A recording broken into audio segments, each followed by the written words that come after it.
And thanks for staying with us here on the Joy News channel. We're paying, that close attention to the international development, especially with regard to Israel's war on Gaza. And this afternoon, we will be speaking to the Palestinian Ambassador to Ghana as we explore the solutions to this humanitarian crisis in the Middle East. But first, here's my colleague Isaac Ofieje, who's joining us in studio with the latest research on the death toll and the humanitarian crisis accompanying this conflict in the Middle East. Kofi, is a good time to be talking to you, looking at the numbers that we're looking at, the latest coming through from Gaza, and the figures appear to be going up. What's the latest in terms of the numbers? Well, Blessed, if you just mention the numbers, you have to know that these are human beings. In fact, people with lives that we are talking about, people with family. And as we speak, we can talk about 700 Palestinians who have been killed by the current Israeli airstrike at the Gaza Strip. And that's the latest, update that we can have on this war. But we know why this has started. It's all because of the 7th, October 2023, strike that went on, and then the people that were held hostage. But currently, the UN has a message telling Israel that, in fact, they use the word, they are on their knees, to actually allow them to go and give humanitarian aid to those on the Gaza stretch. This is not the first time that Israel has actually decided to probably withdraw from Gaza or something like that. 2005, we saw the same thing happen. But they've explained, Israel has actually explained that this war or this attack is going to be in three folds.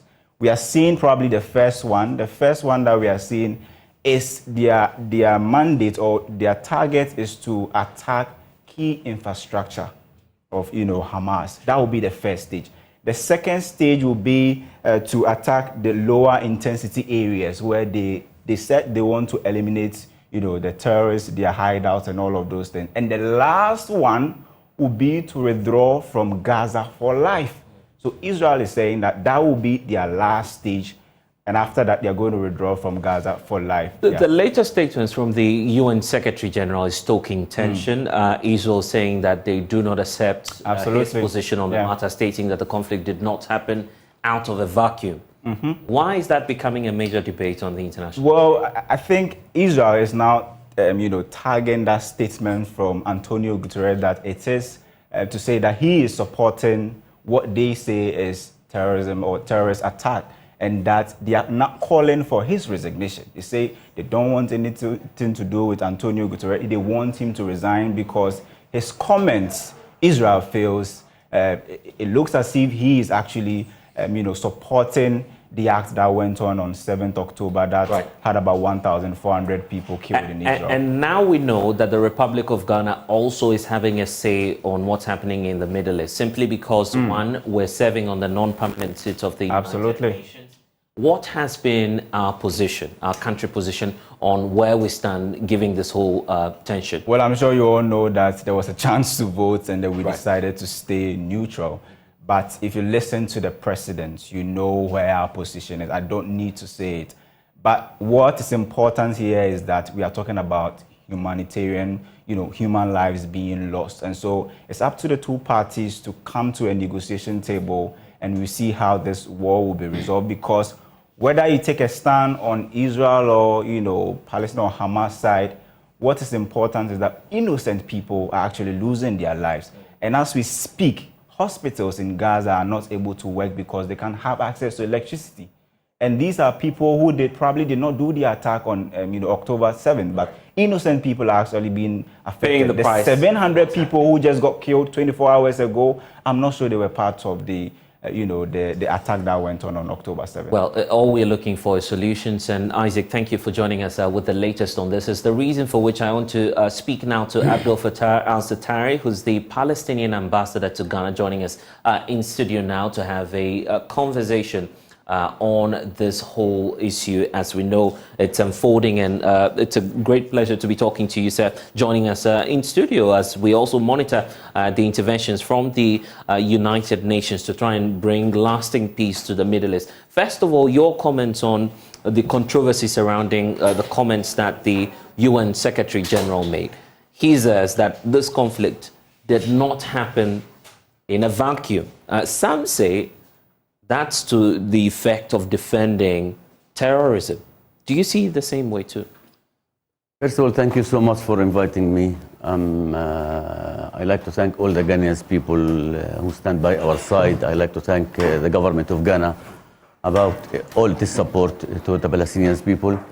I received since the last 20 days a lot of call from Ghanaian leaders and some members of the parliaments and thousands from the Ghanaian people to show their sympathy with the Palestinian people.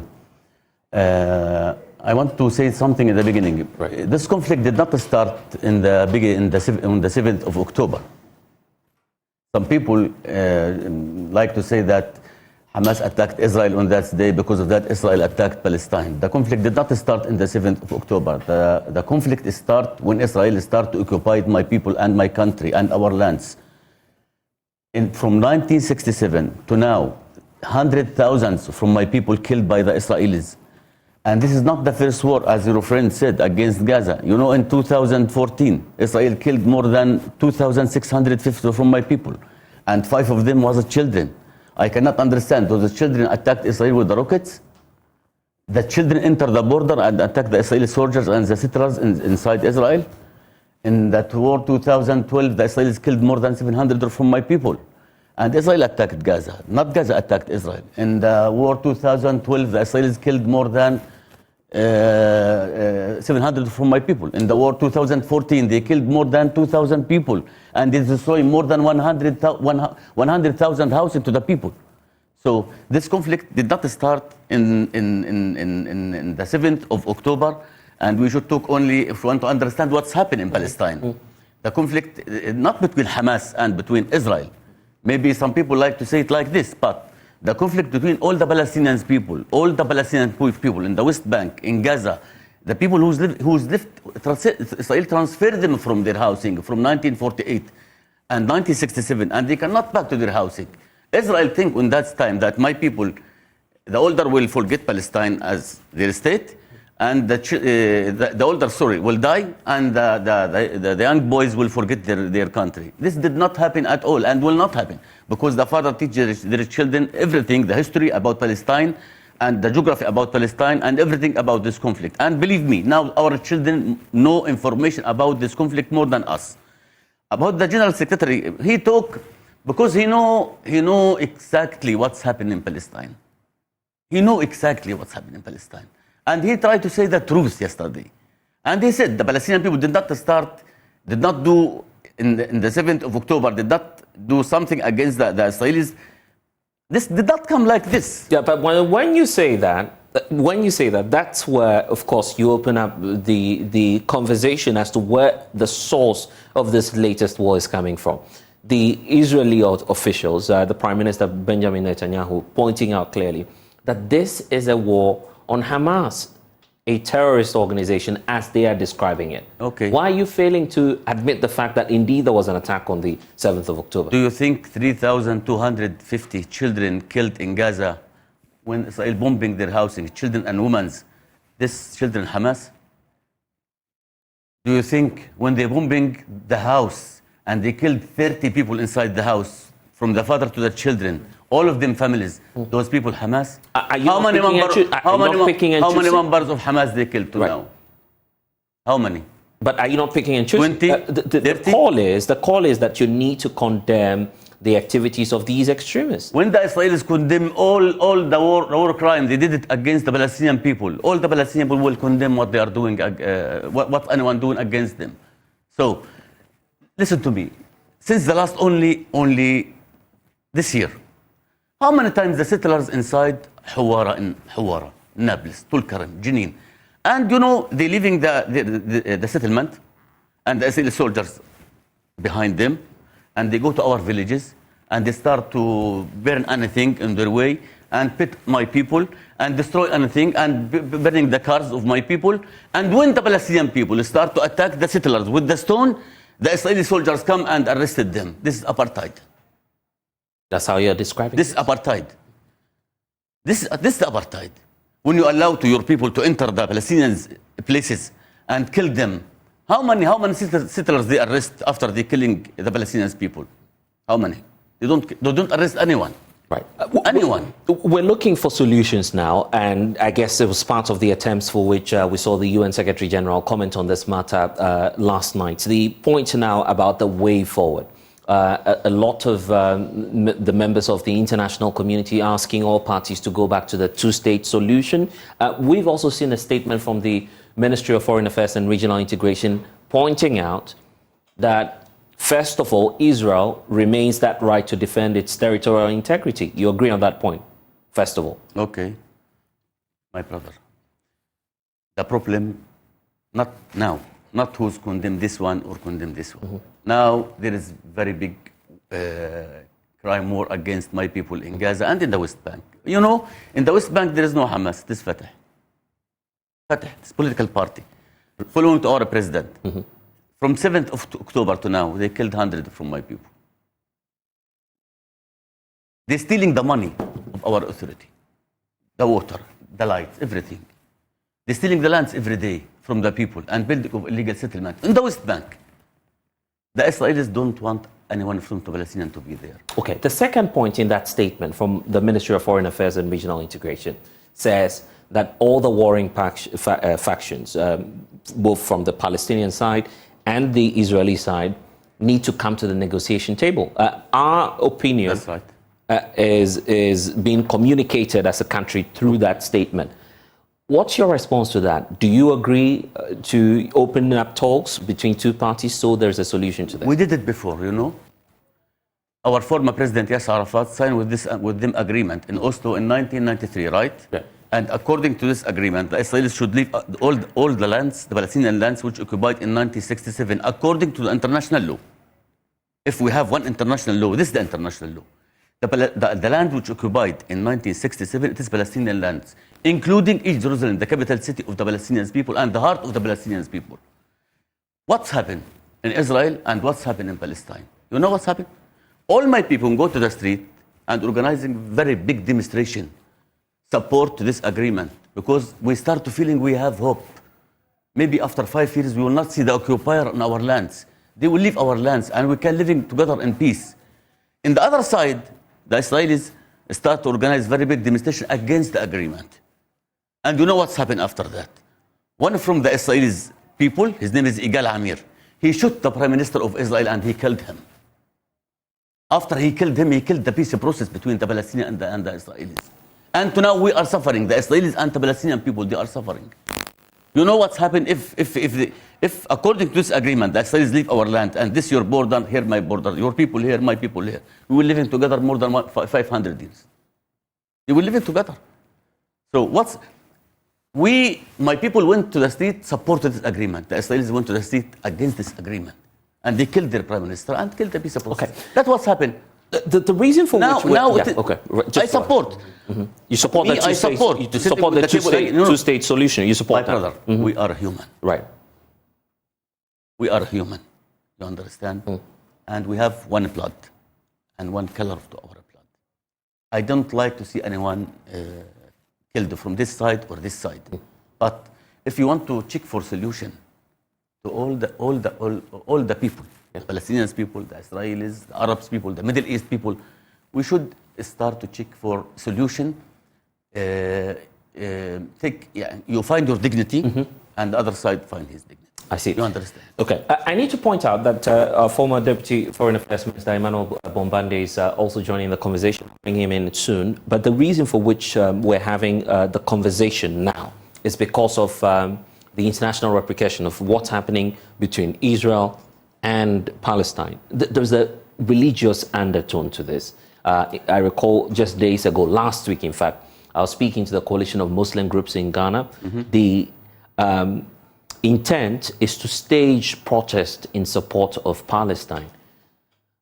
You agree that the tension in your country, in your region, is breeding religious intolerance as the argument? Not religion conflict. You know, so there is some Jewish support Palestine, don't support Israel. They are Jewish.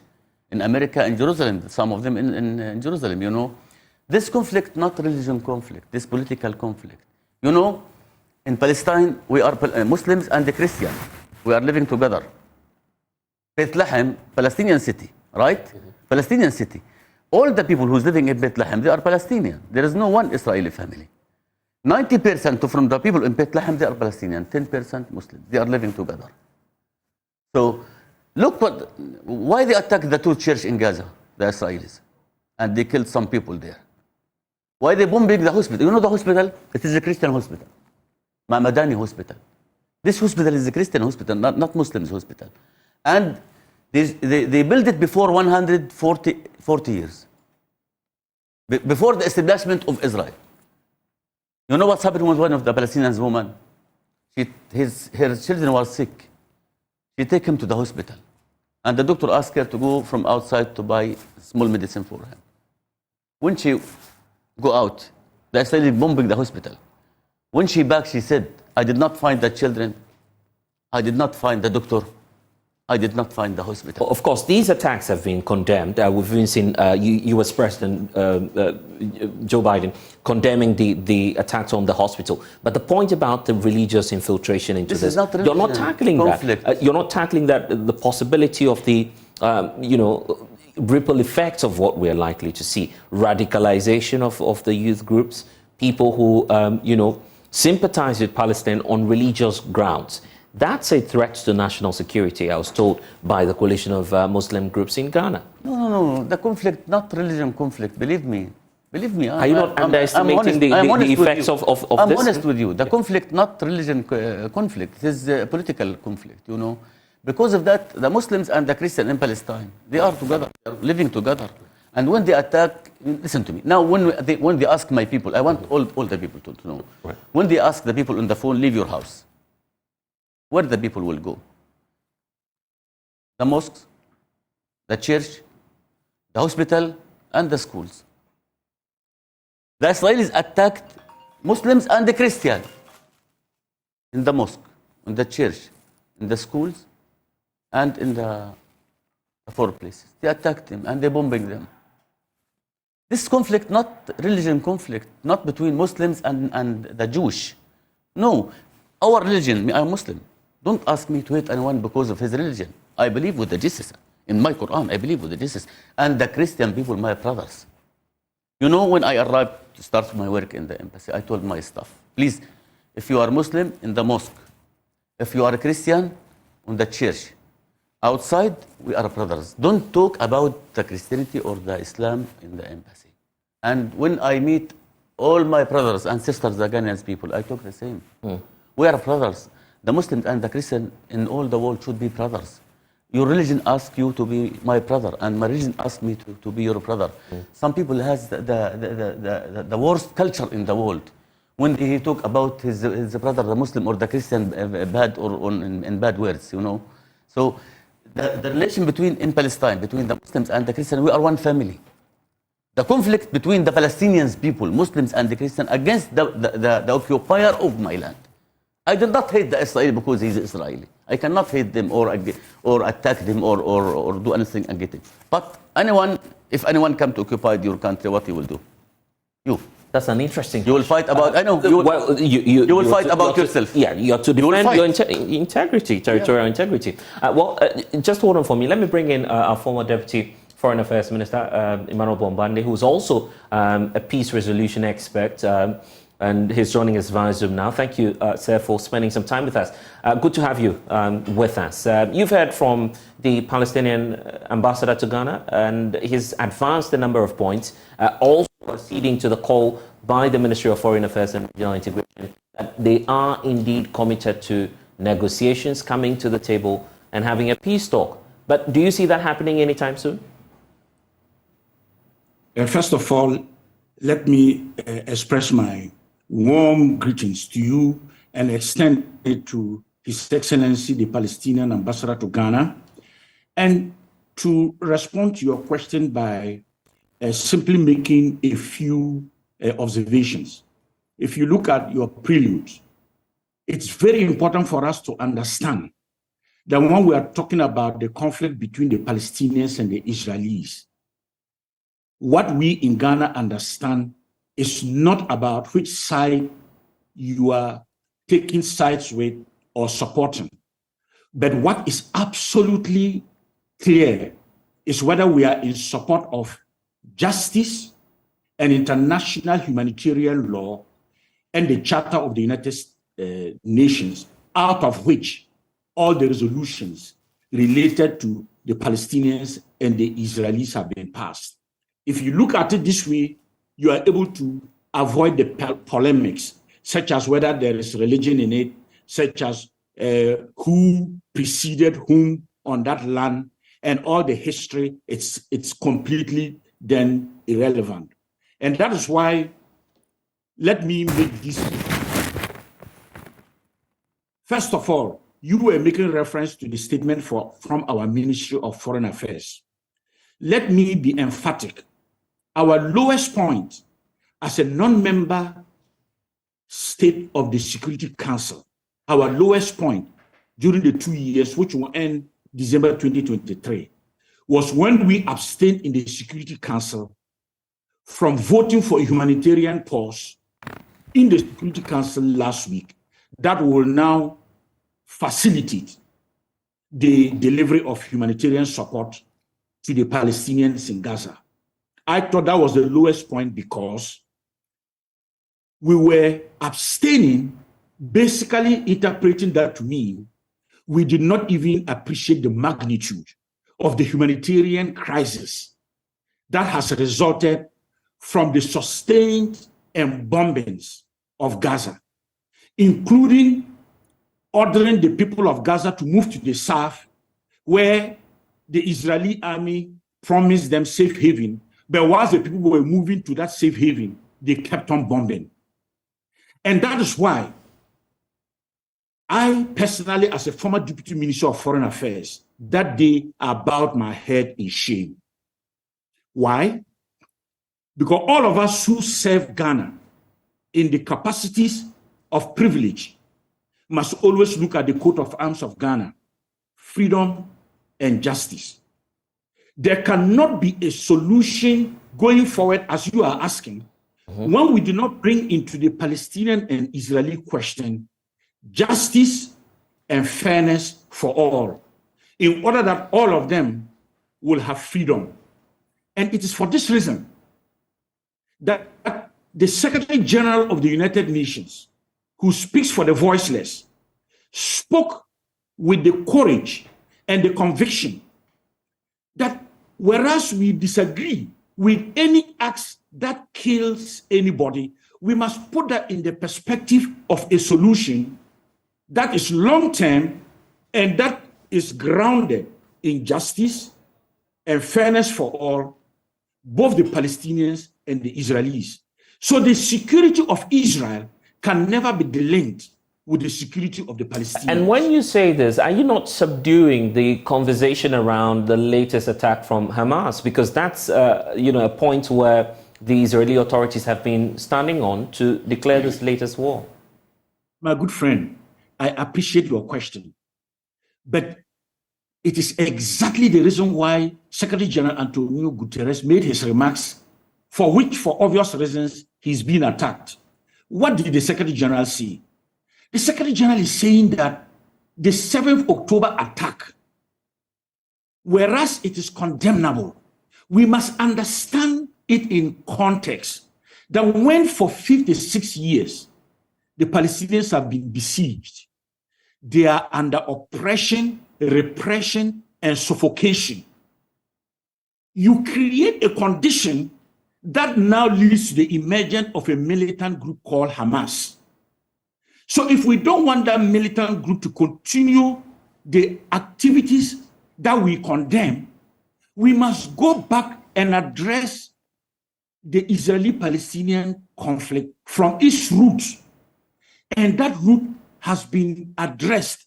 The Palestinian ambassador talked about the peace agreement between Yitzhak Rabin and Yasser Arafat, in which they agreed to commit to the two-state solution moving forward.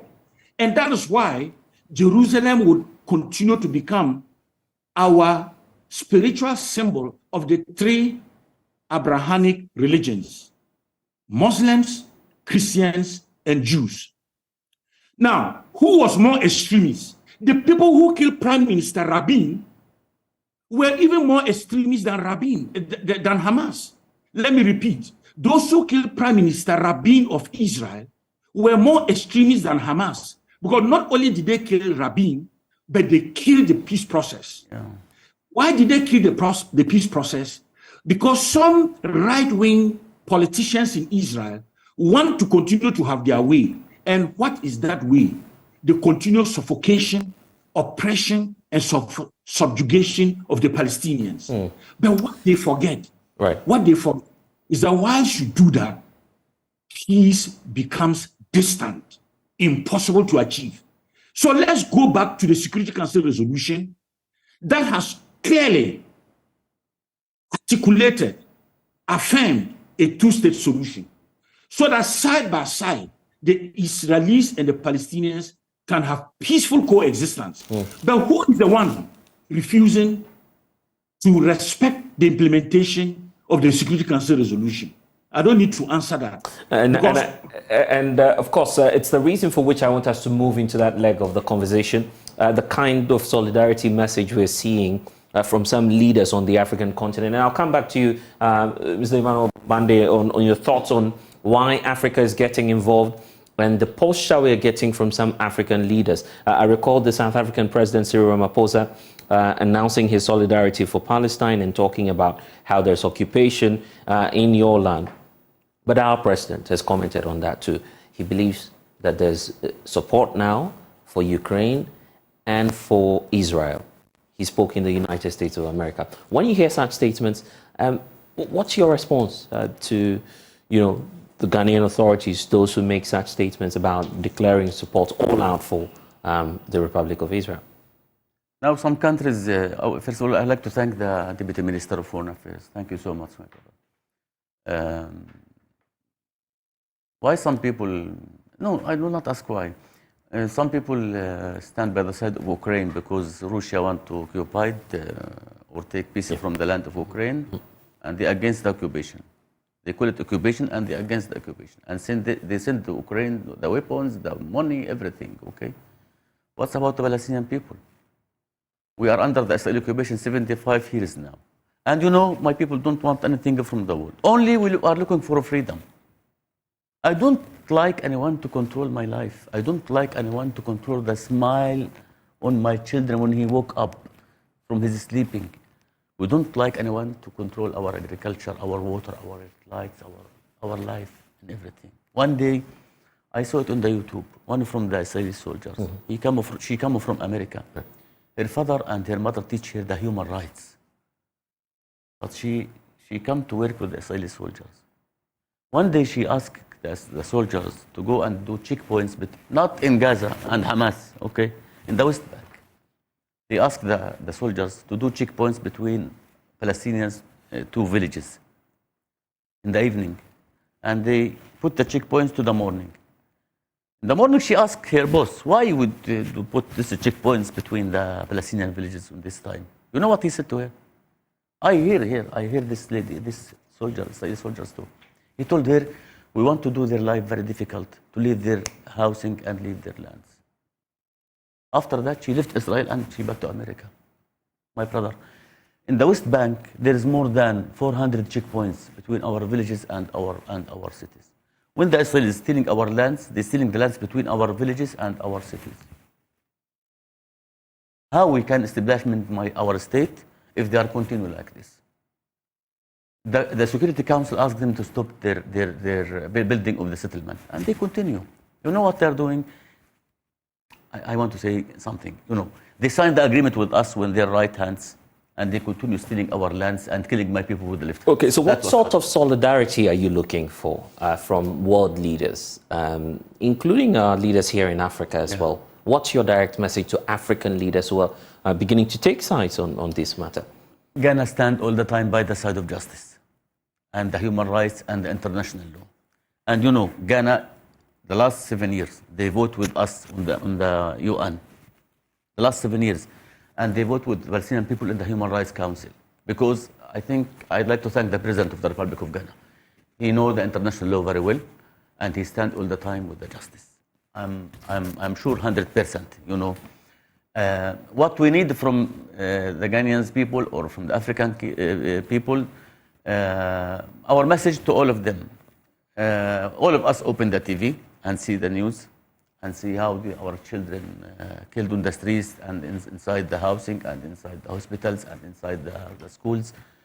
And I cannot understand when you see more than 20 children killed in one building only, or 30, how we will feel, all of us, not only the African people. But we need more support.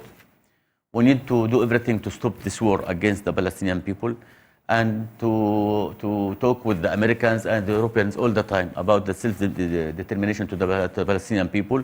And we want to stop this occupation, and we want the Israelis to leave our lands, which occupied in 1967.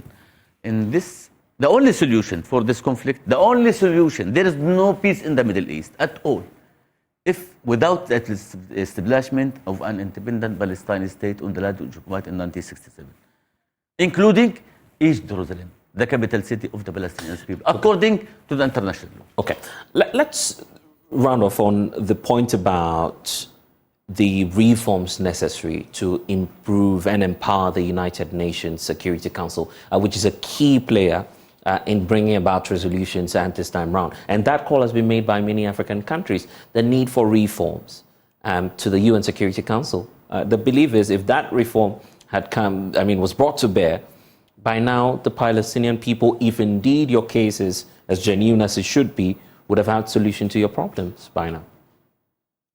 The General Secretary and the UN try all the time to help us. If I understand your question, they try to help us, and all the time they condemn what Israel since the last 75 years. When they killing children, women, journalists. When they kill Shirin Abu Akleh, she's journalist like you know, and they kill her life.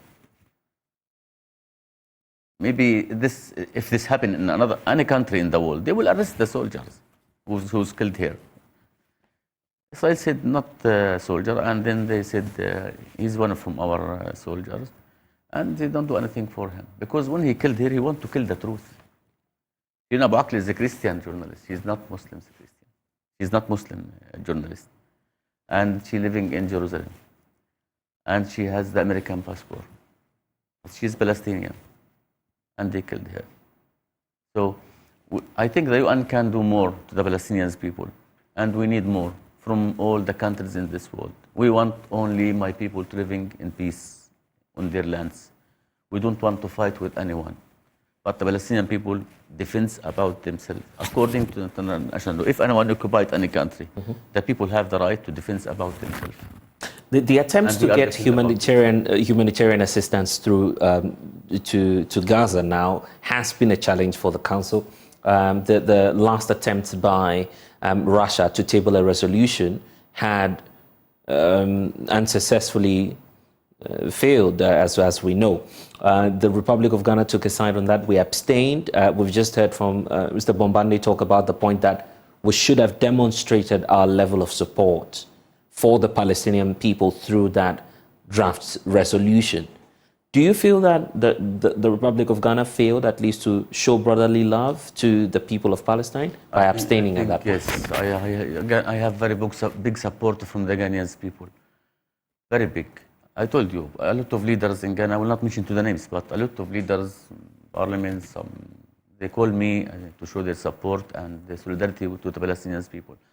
And the newspaper, I organized a meeting with the media for 2 days in the embassy, and plenty of media come in, and they start to show what I talk on this meeting. And I hear that some people ask permission from the policeman to organize some demonstration support to the Palestinian people, and they're organizing a lot of programs, start to organize a lot of programs in Ghana here. And I'd like to thank all the Ghanaian people, Muslims and the Christians, about this support. Anyone stand by the side of the Palestinian people, he stand by the side with justice and the human rights. Open the TV and see what they are doing with the abstention. Was that vote crucial from the Republic of Ghana in demonstrating love towards your country? The people love my country and love my people and love the human rights. Ghana, a peaceful country. The people has the culture of peace. I visit some of the countries. They ask me after 8 evening, don't leave the hotel. You know why? When I asked them why, they told me, if you go outside, maybe someone will shoot you to take only your phone. Here, when I visit Kusuniani, Brikom, Wa, Takuradi, Tamale, I leave my place at 2 morning. I'm not afraid of anything. Ghana is a very peaceful country, and the people support all the time the human rights in all the world, not only to the Palestinian people, to the Israelis too. For me, I like to see the two sides living together, the Israelis and the Palestinians. All right. Mr. Mohammadi, you're still with us. Your final words on this as we move forward. Of course, the point about the abstention you were talking about, and the president also making his stance known on this. Where do we go from here, and how can Ghana perhaps make another statement if we have to redress our image of neutrality as our foreign policy has always been? So very quickly, first of all, the foreign ministry must come again. You cannot talk about the right of Israel to defend itself and be silent on the human rights of the Palestinians who are suffocating, besieged, and occupied, and expect that your statement would have value. Because that statement is spineless and it does not represent the overall people of Ghana. Why do I say that? Because Ghana is the black star that was the trailblazer against the oppression of Africans. Africans, more than anybody else, understands what it means to fight for freedom. 400 years of slavery, more than 200 years of colonization that continues with neo-colonization, and the fight for liberation and independence. So we are in solidarity with anybody in this world who is under oppression. But that solidarity is meaningful when we support justice and fairness for all. Secondly, we do not stand with Israel, and for that matter, we are against Palestine. We stand with the Palestinians in solidarity for their freedom, for their justice.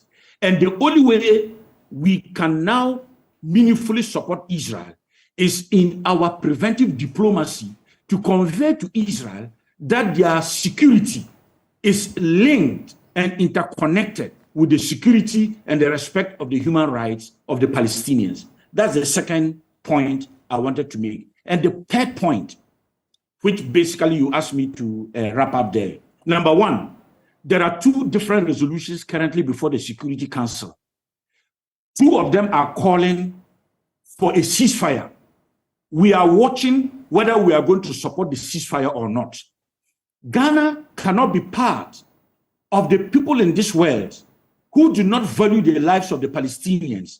Because when you say you are voting against a ceasefire, you are saying you support the continuous bombardment and killing of the Palestinians, including children. So we are going to watch that. And whilst we watch that, we must see our role as a non-permanent member of the Security Council, as one of the first African countries to join the Security Council, as the only country in sub-Saharan Africa that has produced a Secretary General of the UN. We, by virtue of our history, must leverage how Ghana must continue to punch above our weight and to insist that we believe in justice and we believe in fairness. And whilst we do this, let us not fall into the rhetoric of some of the extremist people who are very comfortable to say that this is not the moment for ceasefire, which means, in other words, continue to kill the Palestinians. Ghana must speak against that. Ghana must make its voice heard. And when we make our voice heard, we have respect and standing in the global community. We must support the Secretary General of the United Nations, Antonio Guterres. He will not resign. He will continue to speak for the voiceless. And I'm grateful. And thank you for joining us today. It's refreshing to see you back again on our channel. Mr. Ambassador, we are leaving. What message would you like to leave with the people of Ghana as we wrap up on this conversation? Only I'd like to thank the Ghanaian people about their support, the Palestinian people, and about their solidarity with the Palestinian people. Listen to me, Ghana was very generous with the Palestinian people. And all the time, if I thank the Ghanaians every day, this is not enough. Thank you to Ghana. Thank you to all the people of Ghana. I like your country. I like the culture of this country, and I like all the people in Ghana. Thank you so much to the President of the Republic of Ghana, to the government of Ghana, about all the big support we have in this beautiful country and the beautiful people. Thank you so much. Abdul Fattah Satari, we'll see you again. Thanks for joining us. And we're taking a break here on The Pulse. When we get back, we'll bring you some more stories, including the floodwaters taking parts of the Volta region, and we'll be back there to check the very latest. Please stay with us.